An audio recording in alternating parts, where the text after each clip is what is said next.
এটি Alamdanga railway station. যে ভবনগুলো দেখছেন এগুলো 1862 সালে যখন নাকি কলকাতা কুষ্টিয়া ট্রেন চলাচল শুরু হয় তারও অনেক পূর্ব থেকে নীলকুঠি হিসেবে ব্যবহৃত হতো। পরে 1859 সালে Kolkata Kushtia broad gauge single line রেলপথ রানাঘাট থেকে পোড়াদহ পর্যন্ত নির্মাণ কাজ শুরু হয়।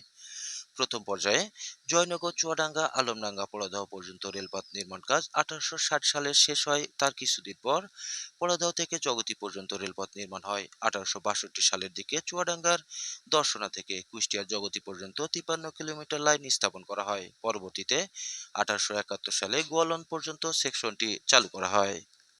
1897 সালে দর্শনা পোড়াদহ সেকশনটি সিঙ্গেল লাইন থেকে ডাবল লাইনে উন্নীত করা হয়। পর্যায়ক্রমে 1909 সালে পোড়াদহ ভেড়ামারা, 1915 সালে ভেড়ামারা ঈশ্বরদী এবং 1932 সালে ঈশ্বরদী আব্দুলপুর সেকশনগুলো ডাবল লাইনে উন্নীত করা হয়। আর আলমডাঙ্গায় কুমার নদের উপর লাল যে ব্রিজ রয়েছে, বর্তমানে রেলওয়ে ব্রিজটি 1909 সালে উদ্বোধন করা হয়। তারপর থেকে কালিদাসপুর থেকে রেল স্টেশন আলমডাঙ্গায় স্থানান্তরিত করা হয়।